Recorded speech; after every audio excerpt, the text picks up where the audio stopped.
Ladies and gentlemen, hit subscribe to this channel right now. Reuters, Trump immunity ruling due Monday as Supreme Court announces end of term. AP News, the Supreme Court nears the end of another momentous term.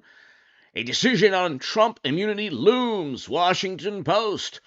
Trump trials. Supreme Court to decide Trump's immunity in D.C. He's going to be given partial constitutional presidential immunity in a major historic victory that I have predicted. I will go 2 for 2. I'll be 3 for 3 when the Supreme Court overturns an unconstitutional verdict in New York. A state cannot level a federal statute at anyone, at a citizen, without the federal government involved. The FEC dropped the hush money case, as did the Department of Justice. Game, set, match. It's obviously unconstitutional. It'll be overturned. It's just as bad as the absurd Colorado ban. A unanimous Supreme Court overturned that. That was the first major victory for Trump that I told you would take place in a unanimous manner. I think you'll get one or two liberals on the Supreme Court to side with President Trump and the conservatives tomorrow. You'll hear from a legal scholar right now, and you'll hear from a lot of people pertaining to the terrible, horrendous debate performance by our current president, Mashed Potato Brains. God bless him. God bless Joe Biden. I wish him only the best. But what Democrats did was sinister. That was all by design. They could have given him some, he looked so pale. It was by design, ladies and gentlemen. I do believe that Hillary Clinton is going to replace Biden somehow, some way. I've been saying that for a long time. And what can I tell you? The channel is growing because every single thing that I have been saying, ladies and gentlemen, is taking place. If you watch this channel, I'm not Nostradamus, okay? But every single thing recently that I have been saying for the past 6, 7, 8 months is taking place. Let's get to the immunity decision. Then we'll get to the debates in a second. Tomorrow, be here tomorrow on this channel, H.A. Goodman on YouTube. Hit subscribe to my super chat. Thank you to the members. Thank you to the viewers around the world, in the Philippines, in UK, Canada, New Zealand, Australia. To my viewers in Australia, love you. Around the world, I love you. Thank you so very much. In Nigeria, in Korea, in Nepal, thank you so very much for watching. And in the U.S., I love you. Thank you. The channel is growing. It's because of you. And the political analysis that I'm offering has been spot on. Again, I'm not perfect. I'm not Nostradamus, but it's been pretty spot on. Let's watch tomorrow, by the way, really quickly, before we watch the legal scholar right now. Tomorrow, I'll have a live stream at about 3 or 4 p.m. Eastern. That will likely be enough time to celebrate the news that Trump gets partial immunity. Why is that important? Because the indictment, the special counsel indictment, said that he was not protected by the Constitution. He was not protected as he was engaging in official acts. A speech is an official act. You cannot imprison somebody because of a speech. A president, okay? He used the word peaceful. He said patriotic. He had literally nothing to do with the chaos and mayhem. Literally nothing. Okay, he had a right to contest and to voice his viewpoint. Okay, Democrats and media said, "Oh, he fomented a rebellion." Oh, look at 5,000 images on MSNBC and CNN. Again, the Carlson footage showed a different story. People were already acquitted from that. And Heidi, thank you so much. Heidi, thank you for being a member on this channel. Let's go ahead. He's going to get immunity. The Supreme Court is going to rule that the indictment, the special counsel indictment, was too broad, too vague, too ambiguous. And yes, Trump was protected by the Constitution, and he was protected. His First Amendment rights, as commander-in-chief, he was allowed to perform a speech. He was allowed to voice discontent, and you can't just pin the criminal behavior on him. Also, obstruction. That's out the window now because of the January defendant Supreme Court decision. They sided with the defendants. So there's just victory after victory. And the debate was, what did I say? Trump's going to win in a landslide.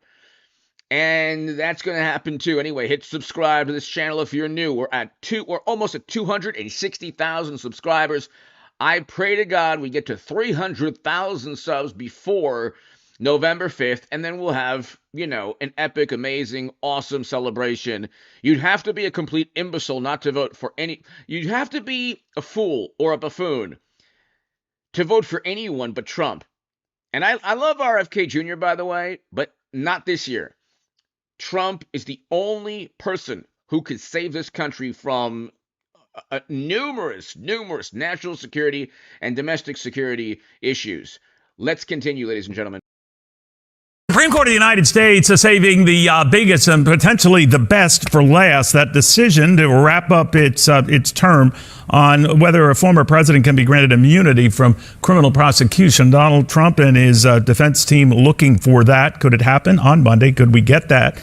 It could cut both ways. Tom Dupree, the former Deputy Assistant Attorney General, on what's at stake. Tom, what do you think? Obviously, this would be a decision that would come up on Monday. The Supreme Court Justice was saying this would be the day. All of that would be wrapping up. So this presumably would be among those decisions. What do you predict?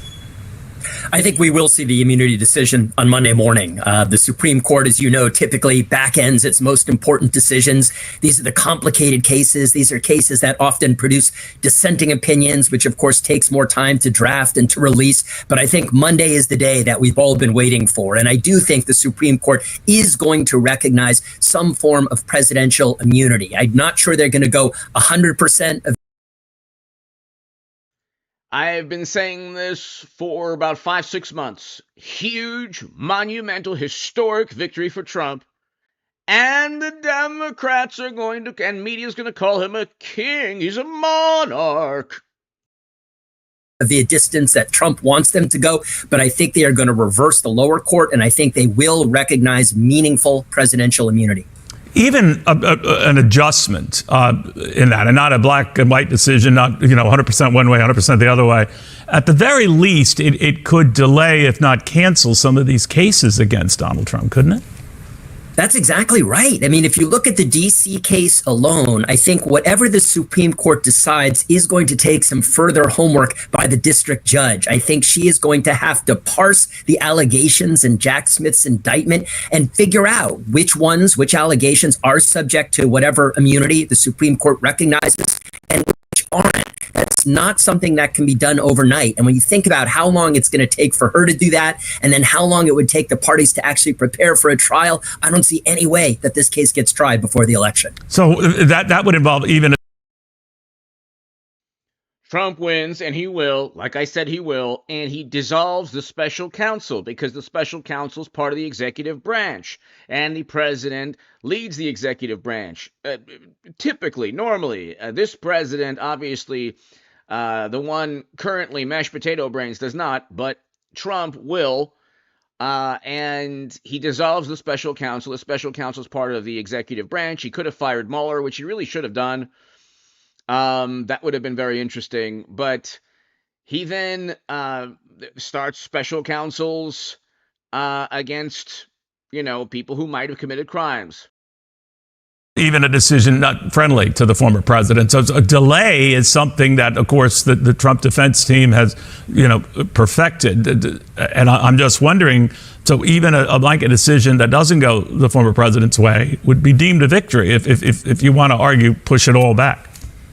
Sure. If you look at it through that lens, in other words, even a defeat, if it causes a delay, would be a victory, then I think it is going to be a victory no matter how you slice it. And look, the Supreme Court actually took this case and processed this case very quickly by Supreme Court standards. I know that people are complaining and saying, how come it's taking them so long? But keep in mind, they did fast track this case. They got expedited briefing. They heard expedited argument, which at least by Supreme Court standards is lightning fast. You can help me with this, Tom. You're a great lawyer. I'm not, but as I told you, I watch a lot of legal shows, so I think I qualify.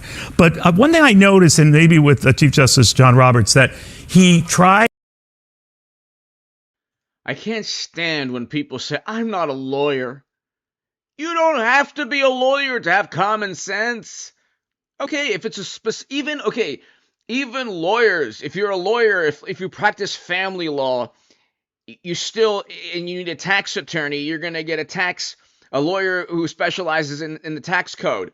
I mean, it's like, but people say, oh, I'm not a lawyer. It's like, well, okay, yeah, you might not be able to go to court and understand every nuance, but if you have common sense, and if you have some grasp of U.S. history or world history, and you're able to think logically, you don't need to be a lawyer to make certain calls like I've been doing with the Supreme Court. It was unconstitutional to kick Trump off the ballot in Colorado. I said it would be unanimous. It was. It's unconstitutional to say that Trump performed a speech, therefore he needs to be imprisoned. That's completely absurd. That's a stupid leap of logic that only the wonderful, morally superior, highly educated Democrats would engage in. And a state cannot level an FEC crime at somebody. End of story. Game, set, match. The unconstitutional guilty verdict will be overturned. But tomorrow is going to be a huge victory. Be here on this channel at around 4 p.m. Eastern. Tries to craft decisions or reframe them in a way that he can get more than just like a 5-4 vote, so that it's not all conservatives one way, all liberals the other, or progressives. If you did that with this case, how would you parse it to get, let's say, something that isn't narrowly one way or the other? Yeah, and look, you're exactly right. That I am 100% certain is what the chief has been trying to do behind the scenes, to try to get as many votes for an opinion as he can muster. I think he's got a big task if he hopes to get a unanimous decision. I don't see that happening. But I think, to your point, what he will do is try to articulate a standard that the liberals, even the liberals, recognize makes sense in this context. Because keep in mind, even the liberal justices don't want a universe where Trump gets elected in November and then turns around and tries to prosecute former President Biden for various things, as he suggested he might do during the debate. So I think that's the chief's task, is to articulate a rule that the liberals will agree to, recognizing that someday, and it will be, the shoe will be on the other foot. What did you make of Donald Trump saying that? Was that a threat? You know, I think he was really highlighting what the consequences would. And then Democrats say he's going to use his power for vengeance. It's like, oh, but you went after him, and that was the rule of law? No, this will be about the rule of law, Democrats, the rule of law. Gee, Trump doesn't have a laptop full of graft and bribery, likely full of graft and bribery. He doesn't have private servers with top secret intel on them. He doesn't do the things that Democrats do. You know, they focus on Trump being accused, but Biden has been, and Bill, all these Democrats have been accused of things. Terrible, horrible things. I wouldn't vote for somebody, though, that had a primary where he helped basically railroad his rival, the way Clinton did with Bernie Sanders, who was essentially a tool of the Democratic Party. Bernie Sanders was cheated and then says, Vladimir, I don't want your help. And it never even addresses the fact that he was completely railroaded. And then, of course, every 4 years in Iowa, the same thing takes place. See, I wouldn't accept that. Democrats accept that. They say, Trump is worse. No, he's not. No, he's not. Imbecile. No, he's not. And then I wouldn't, if Trump had a server with top secret intel on it and deleted 30,000 emails, if Trump had a laptop full of bribery and graft, if Trump started and presided over endless wars, I wouldn't vote for him. God, how difficult is that to understand, morally superior liberal Democrat? How difficult is that for Bill Maher to understand? Bill Maher is great, very intelligent, comedic legend. But he's like, Trump is worse, though. No, he's not. No, he's not. Trump is the only person that can save this country from the abyss on a number of fronts. Both domestic and foreign policy has been an unmitigated disaster. It's even worse. Our foreign policy and domestic policy is even worse than how Biden looked during the debate. That's how bad it is.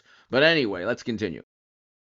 would be if the Supreme Court were to reject presidential immunity. He made no secret that if he comes into office, that's something that would be on the table. And I think everyone took that not so much as a threat, but I think really just illustrating what the world would look like, what our political scene would look like if there were no presidential immunity. And now that, kind of the lid has been taken off the jar and you see former presidents getting prosecuted for things, is that really the world that we want to live in? Got it. So we'll know one way or the other Monday. Tom, thank you very much. Good seeing you. So 18 U.S. Code 371, the statute where they're trying to accuse Trump of defrauding the U.S. and trying to deceive the country with lies.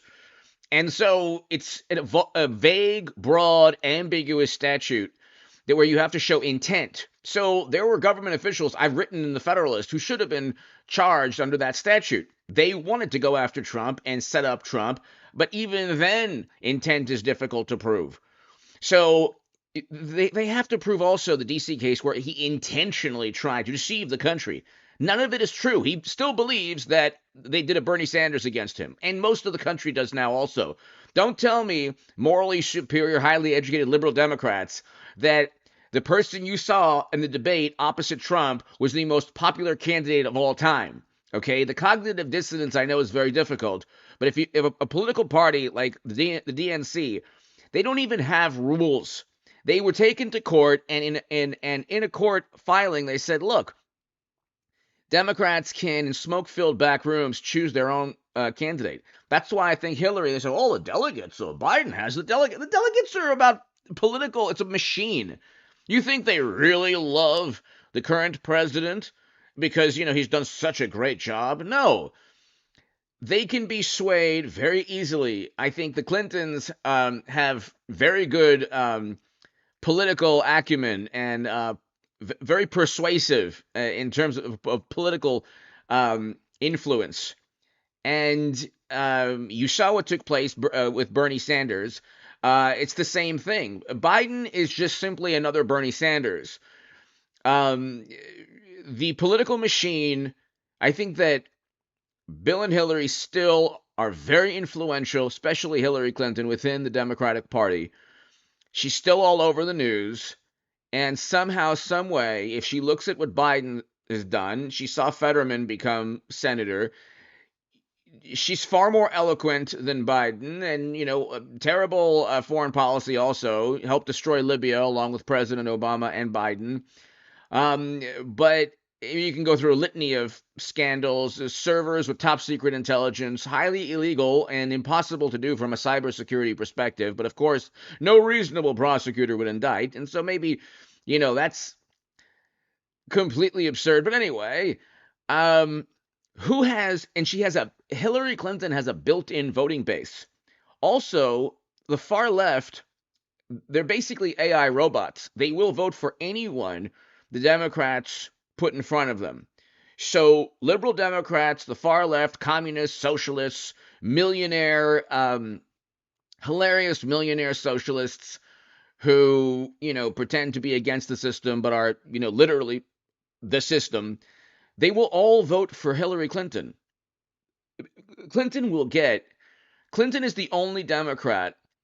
I'm not a fan, but I'm just saying, she has like a 5% chance of actually winning the presidency. She's the only Democrat, Hillary Clinton is, to have a built-in base of voters. Okay? A built-in. So women, liberal Democrats who are like 45 to 75 years old or 80 years old, there's a lot of people within that group that will vote for Hillary Clinton tomorrow. Okay, not so much with Whitmer or other Newsom. It's like, no. So it'll be a rematch. We still live in 2016. It's still, we're in a time-space warp continuum, quantum physics. I'm actually a hologram from 2016. I used to be the biggest Bernie Sanders booster on the internet, according to the Huffington Post, and the unofficial scribe of Sanders' most hardcore voters. And believe me, the feeling is mutual. If you're on the left, I'm embarrassed also. And if I could go back in time, I would write only about Trump, how the record low poverty, um, all the record highs in household median income, an amazing economy, um, relative peace compared to the insanity we have, great foreign policy, first president to step foot in North Korea. He was a great president, and we'll have another great presidency with Trump. This time he'll be ready for everything they throw at him. This is a Clinton advisor who I think is potentially knows or thinks or possibly can imagine Hillary running again. That $2 trillion tax cut benefited the very wealthy. What I'm going to do is fix the tax system. For example, we have 1,000 trillionaires in America.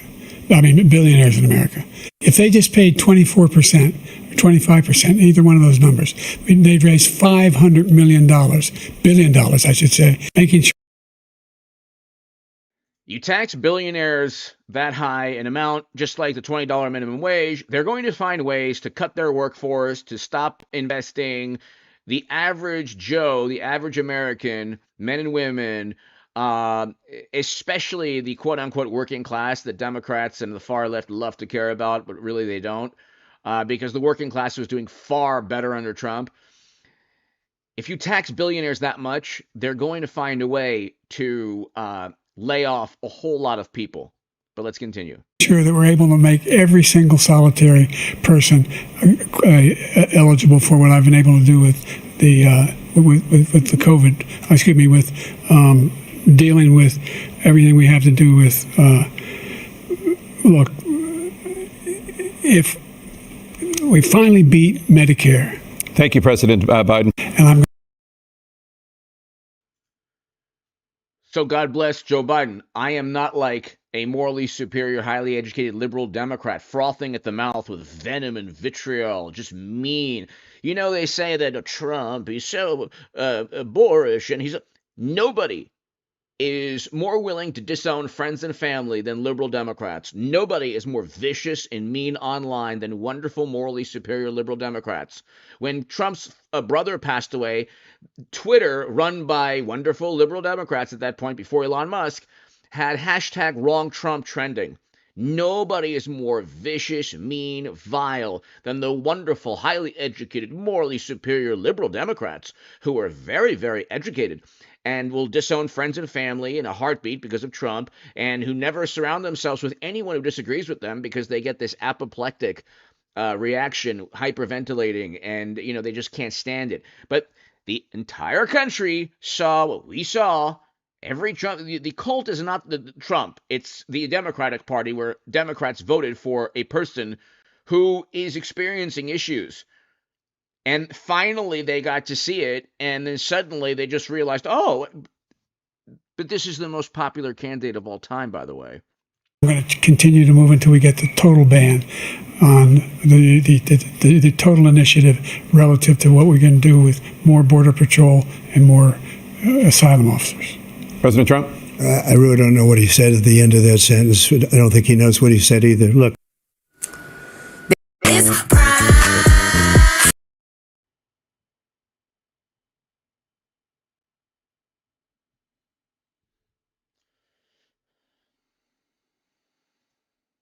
Real happening in real time last night. That was President Biden at the CNN presidential debate. His gaffes and rambles were on full. And also, ladies and gentlemen, notice how most Trump supporters, myself included, most conservatives aren't like vicious, mean, full of venom and vitriol. Like, I'm not. You could have a field day tearing down and mocking and denigrating and disparaging Biden. But what's the point? If the reverse were true and Trump was communicating the way Biden does, the level of nastiness and vitriol and venom and disgusting, statements, it would be endless. The way Democrats are is they claim to be civil or morally superior, but at the end of the day, they're not. They're actually, in many cases, so filled with like anger and rage that they're morally inferior in the way they deal with friends, family, anyone who disagrees with them. They turn into what's that character from Lord of the Rings with the rings like precious, precious. Full display. The Biden campaign is claiming that he had a cold during that dismal performance. First Lady Jill Biden was seen leading the president off the stage at the end of the night. Democrat sources are telling Fox News after the showdown that, quote, everyone is freaking out, unquote, and that, quote, Biden needs to go, unquote. There's no This is by design, ladies and gentlemen. God bless her, Hillary Clinton is just waiting. Look, look, look. If you did that to Bernie Sanders in a primary and the far left is okay with it and liberal Democrats are just fine with it, what do you think's going to happen now? Bernie Sanders, even though he was a tool of the Democratic Party, at least could communicate effectively. Now you have, unfortunately, God bless him, wish him happy, long life, everything. He can't communicate at all. The lights are on, but nobody's home. He's one fry short of a Happy Meal. He's not the sharpest tool in the shed. We can go on forever. So what do you think Hillary's thinking now? Okay, again, you look at we have not moved past 2016. The biggest mistake people make when evaluating American politics is thinking we've moved past 2016. We're still in a time warp. The past 7 years has been one long year called, the past 8 years has been one long year called 2016.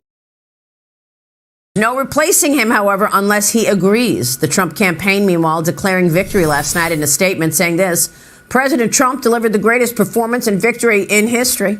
Joining me now is Trafalgar Group Chief Pollster and Polling Plus co-host Robert Cahaley and former senior advisor to the Clintons, Stagwell Chairman and CEO, and the Harris Poll Chairman, Mark Penn. Gentlemen, it's always a pleasure to see you, and I'm grateful that you're joining me this morning on such an important morning to assess what we saw last night. Mark, I want to kick it off with you. You have a new Fox News op-ed out, and it is titled Joe Biden's Debate Gamble Backfires. You write this: it will be hard for the president to recover from his performance and the risky gamble the campaign took with an early debate. Tell us more, Mark. What are your assessments from the night?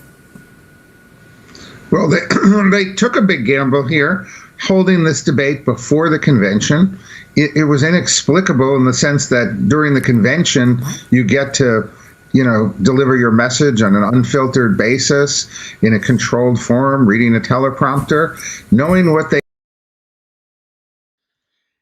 They did it right before the convention because Madam Secretary Hillary Clinton is going to become somehow, some way the nominee. If they don't, okay, let's say, for example, I'm not perfect. I've been pretty spot on in the Supreme Court, Trump winning, all that stuff.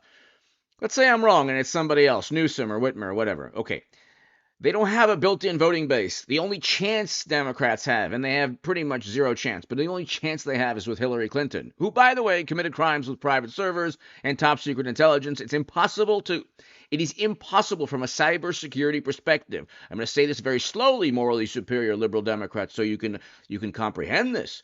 It's impossible from a cybersecurity perspective to legally transfer top-secret intel onto someone's private server. Again, they don't care. There's a two-tiered justice system. It's just the point, however, is that only Hillary Clinton comes with that built-in machine, that built-in base of voting. They knew it was a puzzling decision to hold this debate when they held it, and it did backfire because the American public, I really, in my political life, have never seen an event like this in which virtually every commentator came to the same conclusion that Biden showed his age in this and didn't seem like he could possibly govern another 4 years. If they wanted Biden, they would say he was still great and Trump is a menace and he's the worst president of all time, and they would still rally around Biden. And the indoctrination would be on full display. Not one journalist on the left, not the Washington Post, CNN, MSNBC, the New York Times, none of the people there would say that Biden did bad, because there is an actual push within the Democratic Party to replace mashed potato. Then suddenly the honest viewpoints are coming out. Okay. But if they wanted him, oh my God, it would have been like, you know what? It's still better than Trump. It's unbelievable. I've never seen anything like it. Yeah, but Mark, I mean, we know it's not just his age. I mean, we know plenty of people who are in their 80s, and it's more than just the age, is it not? Well, what people came away with was that he couldn't govern another 4 years, that he was not the same Joe Biden who debated Donald Trump in the past. And as you saw in the CNN poll, 2/3 of the people thought that Donald Trump won the debate. I've never seen such a consensus. And what happens with debates is that there's the debate and then there's the spin off the debate. And the spin here is 100% negative. So it is going to be tough for Joe Biden to come back from this, even with a great convention. So I want to ask you about what happens next, Mark, but let me get Robert in here, because Robert, the issues were there. The border crisis was a top voter issue. It was in focus at the debate. Migrant crime surging across the country. It was a focus. Here's what Trump and Biden had to say on both. Watch this. The Patriot Power Generator 2000X. Hard to get a bipartisan agreement. The Border Patrol endorsed my position. I've changed it in a way that now, once again, he's exaggerating. Migrant crime. Who wrote it on X last night in the middle of all of this. They send out this tweet. To be clear, we never have and never will endorse Biden. Mark, I want to get back to you in a moment. Why would anyone endorse Biden on that issue? AOC, by the way, is potentially the greatest hypocrite of all time. She had that lame public relations stunt where she claimed to care about people crossing and detention facilities. Worse atrocities, like by tenfold, are taking place. So much so we can't talk about it on this platform, okay? And not a word from the morally superior, highly educated AOC, or anyone else. But let's continue. In terms of what happens next for the Democrats, but Robert, tell us your thoughts. How do you assess last night? Give us your takeaways. Well, it was like a blooper roll that you see at the end of a movie for Biden. It's one of those things where you don't even have to do a lot of cutting to get all the things he just fumbled over, one thing after the next. And Trump showed pretty good discipline. The fact. Robert, thank you again for the kind words, for watching for so many years. Robert, thank you.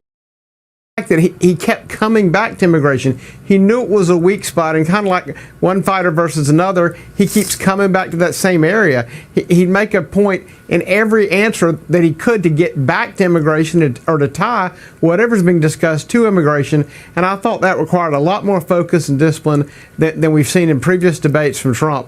And there was a point where you just felt like Biden really ought to have somebody just kind of literally throw in the towel and just call this thing. I was worried he was going to walk up the stage at any moment. Unbelievable. So, Mark, what happens? But everyone saw this.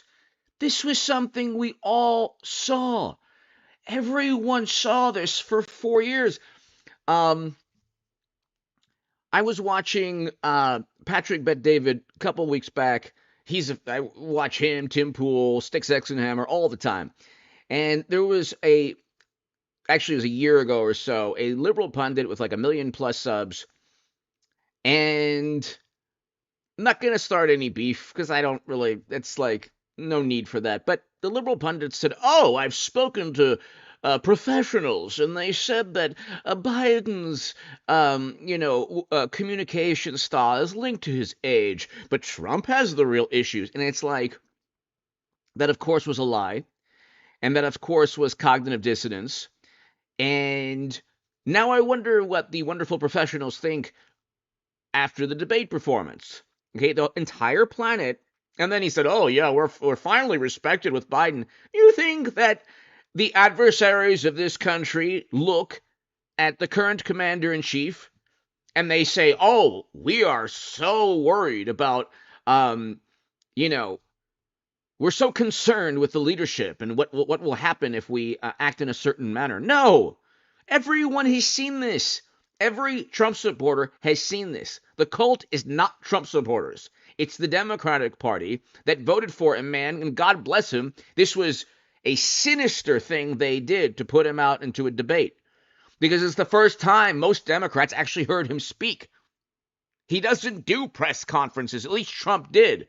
His press conferences are like, Mr. President, can we... It's like completely calm. Trump's was like a circus. And he has to like make sure that doesn't happen again. But nobody hears Biden speak ever. And when you do, it's like every supporter of Trump was saying, look, you just listen to the man. The lights are on, but nobody's home. And Democrats, well, Trump is worse. It's a speech impediment. Look at Trump drinking water. They're not talking about Trump drinking water, are they? They're not talking about Trump walking down a ramp, are they? Now, finally, they have to admit that they've lied through their teeth for 4 years. And they lie all the time. It's unbelievable. Trump tells the truth infinitely more than most Democrats. Infinitely more, but you'd have to know something about politics and not just listen to sound bites. They lie about Trump all the time. It's unbelievable. They remove context from quotes, and we can go on forever. Or lie and fabricate quotes, like when Biden said, "Oh yeah, you said this." Like, no, he didn't. It's all about like public. It's like literally like a dysfunctional high school class. You know, I heard you said this, and you said that, and I heard you said this. It's like, well, that's hearsay and gossip. Nobody should take hearsay and gossip as fact, but Democrats do. Now, there's obviously a lot of chatter right now in Democrat circles that they're trying to figure out whether or not they can swap out Biden for somebody else. But who would it be? Is it Kamala Harris? What do you see now? Because the delegates have been... Hillary, she's back. Been chosen already, correct? If you have at least 50...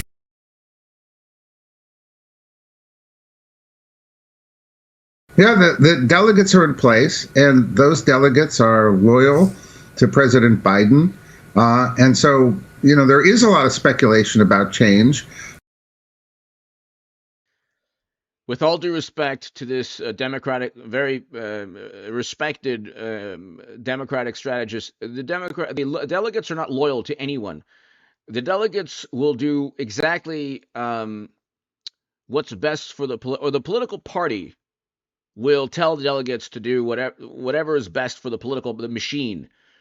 The machine, who has more influence in the machine, Hillary Clinton or Newsom, Whitmer, and Biden? Who do you think has more influence? Okay. And Hillary Clinton also, it's like, I'm not a fan, but I'm just saying, it's the only chance the Democrats have.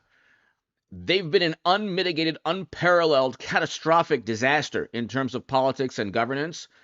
But you know, she can raise money, and I mean, of course, she's committed, likely, like the Honorable James Comey said, potentially numerous crimes, obvious crimes. But anyway, the only person with a built-in voting base is Hillary Clinton. Newsom, Whitmer, and Biden don't. Well, Biden, but Newsom and Whitmer don't. So Hillary Clinton can just, you know, pick up from 2016. It was close. This time around, though, don't think it's going to be the same. I think we're on the brink of a stock market collapse and a crypto crash. But let's continue. I think, I agree with what David Axelrod said, that, hey, a democratic process picked the president as the nominee, and the only person who could really undo that process is the nominee himself. And I think, you know, like trying to get the car keys from an 82-year-old, good luck. I don't think he's going to give up his chance at continuing to be president. I think he's going to double down and fight back. Look, he's going to meet with his advisors. They're going to assess things, and they're going to look for a plan out. Is it possible that he'd withdraw? You know, pressure is building. It really does surprise me the extent to which Nate Silver and other commentators have called for him to drop out. I don't think I've, again, quite ever seen anything like this with an active... What better way for Hillary Clinton to just, you know, lay low? You know, you don't want endless media coverage, negative media coverage, servers, whitewater, whatever. So at the last second, Biden decides, hey, hey, man, come on, man, cornflakes, man, corn pop, cornflakes, man, come on. And says, Hillary, man, come on. Good woman, man. Hillary, that's a good person, man. Cornflakes. And I think it's going to be a good thing for the Democrats. Well, actually, no, it won't, but it's about political power and influence. Who do you think has that within the Democratic Party? Newsom, Whitmer, or Hillary Clinton? So it's not, I would be disappointed in the Clintons if they didn't ensure that Hillary, if they want to replace Biden, which they do, replaces the current president. And then if she loses again, which she will, against Trump, she could say, look, you know what? Two-time nominee, I tried my best, and then write 3 other books, and then 4 Netflix series, and then Robert De Niro will, in a tear-filled address to the nation or through Jimmy Kimmel, say, you know what, and then she'll actually gain in popularity, losing for the second time. Sitting presidential nominee. By the way, I would argue that President Obama is among the leaders saying, get him out. I think him putting his hand on his back the other day, walking him off stage, spoke volumes. Walking him off stage left Joe Biden. That's my opinion. I think President Obama is trying to get him to understand he cannot win this. But Lee Carter, I want to get your take as well. You had that whole group of people last night. Jump in here, Lee. So from what I saw, I think it's going to be almost impossible for Joe Biden to recover from this, because the biggest concern people had was about his ability to serve for the next term. They came away saying there's no way. Mark, do you think that there's any way that he can recover? You're saying it's going to be tough for him to recover, but do you think there's any way that he can recover from this? Well, we don't know what's going to continue to happen with Donald Trump. And Donald Trump last night I think he achieved the strategy that he set out to achieve. He was unflappable in the face of all of those attacks. But Americans, they always say they're never changing their mind until they do. I think this is a political shock. Well, let's see what happens here.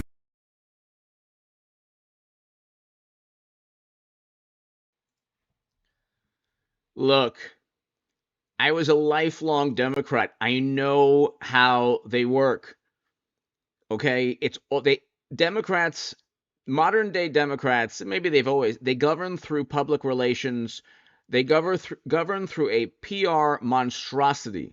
Okay, up until 2016, the media in general leaned left, but you'd have Paul Ryan as his workout routine in Time magazine, and if it was Romney or President Obama or McCain or Bush and Gore, and you know what, it was two sides of the same coin, and the machine and the system, and they were all happy, and everybody was just happy, same thing. And then Trump came in like a bulldozer, and then media and intel agents and Hollywood and your morally superior, highly educated, liberal, democratic friend or family member ruined Thanksgiving. Thank you, as always. Ruined because they're morally superior. And Trump, he's a 1930s and 1940s German leader. And making absurd leaps of logic, as always, ruining, New Year's, Thanksgiving, 4th of July, birthday parties. You like Trump? And, disowning friends and family. And so anyway, suddenly, media said, no. If we were wholeheartedly, almost 100% against Trump. Now we have to, team up with Intel and Steele dossier and everything. And still they're losing to Trump. Still, and then, make up, fake stories. 50 former current U.S. officials say Trump tried to sell the country to Martians. Well, we heard him say it. And so, but now it's an entire system against Trump, and he's still winning. So he didn't 4 years ago, but now the whole country suffered. So who won, really? Anyway, he anyway, it's going to be very interesting. I think tomorrow they're going to call him a monarch. He's a monarch. What do you mean we can't imprison him? And it'll be another amazing victory. Be here 3 to 4 p.m. Eastern time, everybody. God bless you all. Thank you. Get ready for the amazing victory tomorrow. I'll be 2 for 2 in Supreme Court predictions, and now I'll be 3 for 3 when they overturn the absurd conviction. And when they overturn the guilty verdict, it will be almost as good as November 5th, which will be amazing, which will be 10 times as great as November of 2016. It'll be like the Super Bowl, the World Series, at the times 1,000. Anyway, hit subscribe, everybody. Be here tomorrow about 4 p.m. Eastern. We're going to have an amazing, amazing time. Huge celebration for a huge victory tomorrow for Trump and the country. Thanks, everybody. I'm registering as an independent. But thanks.